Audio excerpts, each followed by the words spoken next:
Hi friends, welcome back to channel. ఈ వీడియోలో మనం Nifty as well as bank నిఫ్టీకి సంబంధించి డైలీ అనాలిసిస్ గురించి అయితే మనం డిస్కస్ చేసాము. సో మన టాపిక్లోకి వెళ్ళేదానికంటే ముందు మీరు మన ఛానల్ని ఫస్ట్ టైం కనుక విజిట్ చేస్తున్నట్టయితే మన ఛానల్లో ఉన్న కంటెంట్ని చూడండి. కంటెంట్ కనుక మీకు నచ్చినట్టయితే మన ఛానల్ని సబ్స్క్రైబ్ చేయండి. అదేవిధంగా ఈ వీడియోలో ఉన్న కంటెంట్ మీకు నచ్చినట్టయితే మన వీడియోని కూడా లైక్ చేసి మీ ఫ్రెండ్స్ అండ్ ఫ్యామిలీ మెంబర్స్తో షేర్ చేయండి. సో ఇప్పుడు మనం డైరెక్ట్గా టాపిక్లోకి అయితే మనం వెళ్ళిపోదాము.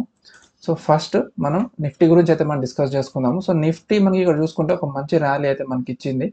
ఈ మన లాస్ట్ వీక్ ఏదైతే మన ఇది ఉంది కదా, ఎలక్షన్ ఫాల్ తర్వాత మళ్ళీ మనకు ఒక మంచి ర్యాలీ అయితే మనకు వచ్చింది. ఇక్కడ చూడండి, మనకి రిలేటివ్లో ఇంపల్స్ వేవ్ అయితే మనకు ఫామ్ అనేది చేసింది. అండ్ ఇవాళ మనం చూసుకుంటే ఒక కరెక్ట్ వేవ్ ప్యాటర్న్ అనేది మనకి లైక్ మార్కెట్ అనేది కరెక్షన్లోకి అయితే మనకి వెళ్ళిపోయింది. సో మోస్ట్ ప్రాబబ్లీ మార్కెట్ అయితే టైం బేస్డ్ కరెక్షన్ అన్న రావచ్చు, లేదా మనకి ఇక్కడ చూసుకుంటే ప్రైస్ బేస్ కరెక్షన్ అన్న రావచ్చు. కానీ ఇక్కడ ఆల్రెడీ మనకి ఫ్లాట్ ఒకటి రెగ్యులర్ ఫ్లాట్ అయితే మనకి ఫామ్ అనేది అయ్యింది యాజ్ ఆఫ్ నో.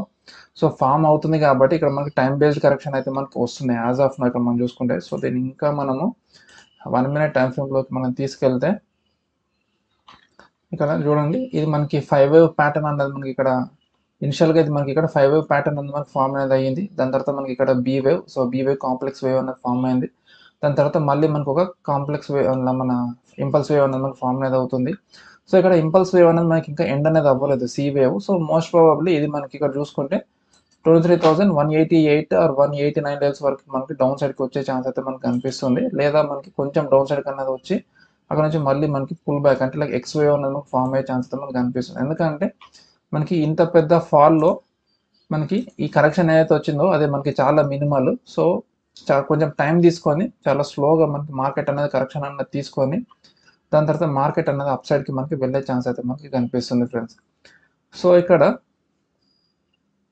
మనకి చూసుకుంటే మార్కెట్ అన్నది మనం టైం బేస్డ్ కరెక్షన్ అయితే మనకి ఇంకా చాలా ఆల్మోస్ట్ మనకి ఈ వెడ్నెస్డే వరకు కూడా మనకి ఇదే ఫ్లాట్ అంటే లైక్ ఇదే విధంగా సైడ్ వేస్కి అయితే మనకి వెళ్ళిపోతుంది. సో మనకి మాక్సిమం మనకి వెడ్నెస్డే అంటే లైక్ బ్యాంక్ నిఫ్టీ ఎక్స్పైరీ వరకు కూడా వెడ్నెస్డే ఆర్ థర్స్డే వరకు కూడా మనకి ఇలానే సైడ్ వేస్కి వెళ్ళిపోతుంది. కాబట్టి మనకి ఎంట్రీస్ దొరికే ఛాన్స్ అయితే మనకు ఉండదు, ఒక అన్లెస్ అండ్ అంటిల్ మనకి ఫ్లాట్ తర్వాత ఏదైతే మనకి అప్సైడ్ మూమెంట్ ఏదైతే మనకి వస్తుందో ఎక్స్ వేవ్, దాని తర్వాత మనకి సడన్గా ఒక జిగ్జాగ్ వేవ్ మనకి ఫామ్ అయితే తప్ప జిగ్జాగ్లో మనకి మంచి ఫాల్ అన్నది వస్తుంది. సో అప్పుడు మళ్ళీ మనకి ప్రైస్ బేస్డ్ కరెక్షన్ కిందకి అయితే మనకి వెళ్ళిపోతుంది. ఫస్ట్ మనకి ఫ్లాట్ ఫామ్ అనేది అయ్యింది కాబట్టి సో మనకి థర్డ్ వేవ్ అంటే లైక్ నెక్స్ట్ ఏదైతే మనకి 3 వేవ్ అనేది మనకి ఫామ్ అనేది అవుతుందో అది most probably like zigzag form అయ్యే ఛాన్స్ అయితే కనిపిస్తుంది. లేదా ఒకవేళ జిగ్జాగ్ ఫామ్ అవ్వకపోతే మళ్ళీ మనకి ట్రయాంగిల్ కానీ రేర్ కేసెస్లో మనకి ఫ్లాట్ ఫామ్ అయ్యే ఛాన్స్ అయితే మనకు కనిపిస్తుంది. ఒకవేళ ఫ్లాట్ ఫామ్ అయితే ఇక్కడ ఇది డబ్ల్యూ వేవ్ అవుతుంది, దాని తర్వాత ఎక్స్ వేవ్ ఫామ్ అవుతుంది, దాని తర్వాత మళ్ళీ మనకి వై వేవ్ అనేది మనకు వస్తుంది. వై వేవ్లో మళ్ళీ మనకి ఫ్లాట్ ఫామ్ అయితే మార్కెట్ కంప్లీట్గా సైడ్ వేస్కి వెళ్ళిపోతుంది. ఒకవేళ ట్రయాంగిల్ బేస్డ్ కరెక్షన్ ఫామ్ అయితే మార్కెట్లో ట్రయాంగిల్ బేస్డ్ కరెక్షన్లో మనం ఎంట్రీస్ తీసుకోవడానికి అయితే ఉండదు. అది మనకి బ్రేక్ అయిన తర్వాత మనం ఎంట్రీస్ ప్లాన్ చేసుకోవచ్చు. అది కూడా మనకి ట్యూస్డే అంటే రేపు కానీ ఎల్లుండి కానీ మనకి కంప్లీట్గా ఫామ్ అయిన తర్వాత మనకి అందులో ఎంట్రీ అయితే మనకు దొరుకుతుంది. ఇవన్నీ పాసిబిలిటీస్ చెప్తున్నాను, ఖచ్చితంగా ఇవే ఫామ్ అవ్వాలని కాదు. సో మనకి ఫ్లాట్ ఎక్స్ వేవ్, దాని తర్వాత జిగ్జాగ్ ఫామ్ అవ్వచ్చు, మోస్ట్ ప్రాబబ్లీ మనకి ట్రయాంగిల్ ఫామ్ అవ్వచ్చు. అంటే ఫస్ట్ ప్రయారిటీ కింద ట్రయాంగిల్ పెట్టుకోండి అండ్ నెక్స్ట్ ప్రయారిటీ కింద జిగ్జాగ్, దాని థర్డ్ లాస్ట్ కింద మళ్ళీ ఫ్లాటే పెట్టుకోవచ్చు. సో ఇందులో ఏది ఫామ్ అవుతుందో మనం చూసుకొని దాని తర్వాత మనం మన ట్రేడ్ సెటప్ అయితే మనం ప్లాన్ చేసుకోవచ్చు. యాజ్ ఆఫ్ నో రేపటికైనా ఎల్లుండికి మనకి మాక్సిమం ట్రేడ్ సెటప్ అయితే మనకు దొరకదు. సో ఇవాళ నేను ఒక మినిమల్ ప్రాఫిట్స్ అయితే నేను లైక్ 80-90 పాయింట్స్ అయితే ఇవాళ నేను బుక్ చేసుకున్నాను, కానీ అది సాటిస్ఫాక్టరీ అయితే నేను లేదు. సో అది యాక్చువల్గా చాలా కన్ఫ్యూజన్ అంటే లైక్ ఎంట్రీ నేను కరెక్ట్గా తీసుకున్నా కూడా లైక్ నాకు ఆ సాటిస్ఫాక్షన్ అన్నది లేదు. ఏదో తీసుకున్నాను, ప్రాఫిట్ వచ్చింది, బయటకు వచ్చింది అన్నట్టే ఉంది. సో ఇది నిఫ్టీకి సంబంధించిన అనాలిసిస్. సో మనం ఇప్పుడు బ్యాంక్ నిఫ్టీ గురించి మనం మాట్లాడుతున్నట్టయితే సేమ్ బ్యాంక్ నిఫ్టీ కూడా సేమ్ పొజిషన్లో అయితే మనకు ఉంది. సో ఇది మనకి 5 minutes టైం ఫ్రేమ్లో మనకి ఇక్కడ చూసుకుంటే మనకి 1 2 3 4 5 ఇక్కడ మనకి 5th వేవ్ వల్ల ఎండ్ అన్నది అయిపోయి దాని తర్వాత మళ్ళీ మనకి మార్కెట్ కరెక్షన్లోకి అయితే మనకి వెళ్ళిపోయింది. ఇక్కడ చూడండి ఏబిసి, ఇది మనకి ఇంపల్స్ వేవ్, ఇది మనకి కాంప్లెక్స్ వేవ్ అంటే కరెక్టివ్ వేవ్, దాని తర్వాత మళ్ళీ మనకి ఇంపల్స్ వేవ్ అనేది ఫామ్ అవుతుంది. అండ్ మోస్ట్ ప్రాబబ్లీ మనకి సి వేవ్ చూసుకుంటే అది మనకి 49,457 అంటే మనకి ఇంకా ఒక 150 పాయింట్స్ అయితే 150-200 పాయింట్స్ ఇంకా మనకి మార్కెట్ డౌన్ సైడ్కి అయితే మనకి వచ్చేటట్లయితే మనకి కనిపిస్తుంది. అండ్ మనకి ఇది ఒక ఫ్లాట్ కరెక్షన్ అయితే మనకు కనిపిస్తుంది. సేమ్ మన నిఫ్టీలానే ఇందులో కూడా మనకి ఫ్లాట్ ఫామ్ అవుతుంది కాబట్టి మనకి వై వేవ్లో మనకి మోస్ట్ ప్రాబబ్లీ ట్రయాంగిల్ ఫామ్ అయ్యే ఛాన్స్ అయితే మనకి కనిపిస్తుంది ఫ్రెండ్. సో ఇది ఫ్లాట్, దాని తర్వాత ఎక్స్ వేవ్, దాని తర్వాత మళ్ళీ మనకి ట్రయాంగిల్, దాని తర్వాత మార్కెట్ అక్కడ నుంచి మళ్ళీ అప్ సైడ్కి అయితే మనకి వెళ్ళిపోతుంది. సో మోస్ట్ ప్రాబబ్లీ మార్కెట్ అన్నది హైయెస్ట్ లెవెల్ ఏదైతుందో 50,250 లేదా మనకి 50,400 వరకు మనకి అప్ సైడ్ టార్గెట్ పైకి వరకు అయితే మనం పెట్టుకోవచ్చు.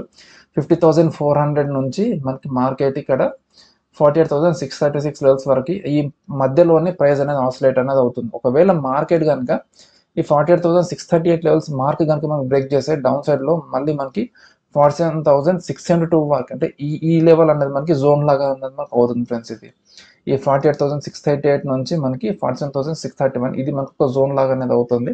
సో ఈ మధ్యలో మనకి మార్కెట్ అనేది ఆసిలేట్ అనేది అవుతుంది. సో మోస్ట్ ప్రాబబ్లీ ఈ 48,654 లెవెల్ బ్రేక్ అవ్వదని అనుకుంటున్నాను. సో టైం బేస్డ్ కరెక్షన్ అయితే మనకి మార్కెట్ ఇందులోనే ఇట్లా సైడ్ వేస్ అనేది వెళ్ళిపోయి దాని తర్వాత ట్రయాంగిల్ కూడా మోస్ట్ ప్రాబబ్లీ ఇక్కడనే మనకి ఆసిలేట్ అంటే లైక్ పైకి కిందికి అనేది కొట్టుకొని దాని తర్వాత మళ్ళీ మార్కెట్ అప్ సైడ్కి అయితే మనకి వెళ్ళిపోతుంది. సో కంప్లీట్గా ఈ కరెక్షన్ ఫామ్ అయ్యేంత వరకు అయితే వెయిట్ చేయండి. యాజ్ ఏ ఆప్షన్ బయ్యర్ మనం ఇక్కడ వెయిట్ అండ్ వాచ్ అయితే మనం చేయాలి. ఆవేశపడి ఇందులో లైక్ ఒక 50 పాయింట్స్ 10 పాయింట్స్ కోసం మీరు ప్రాఫిట్ కోసం మీరు చూసి అనవసరంగా ఇంట్రెస్ట్ తీసుకుంటే మన స్టాప్ లాస్ ఎక్కువ అనేది హిట్ అనేది అవుతుంది వెన్ కంపేర్ టు మన ప్రాఫిట్స్. ఎందుకంటే మనకి బయింగ్ సిగ్నల్ వచ్చేదే ఒక ట్రెండ్ లైన్ బ్రేక్అవుట్ అయిన తర్వాత, ఆ ట్రెండ్ లైన్ బ్రేక్అవుట్ అయ్యి మళ్ళీ మనకి రివర్సల్ వచ్చి మళ్ళీ పైకి పోవాలి అని అంటే అప్పటికే మార్కెట్ సగం డిస్టెన్స్ అనేది మోర్ దెన్ హాఫ్ డిస్టెన్స్ అనేది వెళ్ళిపోతుంది. అక్కడ మనం ఎంట్రీ తీసుకున్న మార్కెట్ అక్కడ నుంచి వెళ్ళినట్టే వెళ్ళి మళ్ళీ రిటర్న్ ఆపోజిట్ డైరెక్షన్లోకి వచ్చేసి మన స్టాప్ లాస్ అనేది కొట్టేసి వెళ్ళిపోతుంది అన్నట్టు. అండ్ ఇంకొకటి ఏంటంటే వోల్టైలిటీలో ఉన్నప్పుడు ఈ మధ్యలో చూస్తే ప్రీమియమ్స్ అవసరమైన దానికంటే సడన్గా పెరిగిపోతున్నాయి. అండ్ మనం ఎంట్రీస్ తీసుకున్న తర్వాత అది అవసరమైన దానికంటే కూడా సడన్గా ఒకటేసారి డ్రాప్ అనేది అయిపోతుంది. సో దానివల్ల ఏంటంటే మనం 50 పాయింట్స్ 100 పాయింట్స్ 200 పాయింట్స్ మన స్టాప్ లాస్ పెట్టుకున్నా కూడా సడన్గా హిట్ అనేది చేసేస్తుంది. సో కొంచెం వెయిట్ అండ్ వాచ్ అయితే చేయండి. దాని తర్వాత మంచిగా ప్లాన్ అనేది చేసుకొని మనం అందులో మంచి ప్రాఫిట్స్ అయితే బుక్ చేసుకోవచ్చు. సో ఇది నిఫ్టీ అండ్ బ్యాంక్ నిఫ్టీకి సంబంధించిన అనాలిసిస్. మీకు ఒకవేళ ఇన్ కేస్ ఏదైనా డౌట్స్ ఉన్నట్టయితే కింద కామెంట్ సెక్షన్లో కామెంట్ చేసి అడగండి. ఖచ్చితంగా నేను వాటిని క్లారిఫై చేయడానికి అయితే నేను ట్రై చేస్తాను ఫ్రెండ్స్. మళ్ళీ మనం ఇంకొక వీడియోలో సరికొత్త టాపిక్తో కలుద్దాం. అంటిల్ దెన్ బై బై, జై హింద్.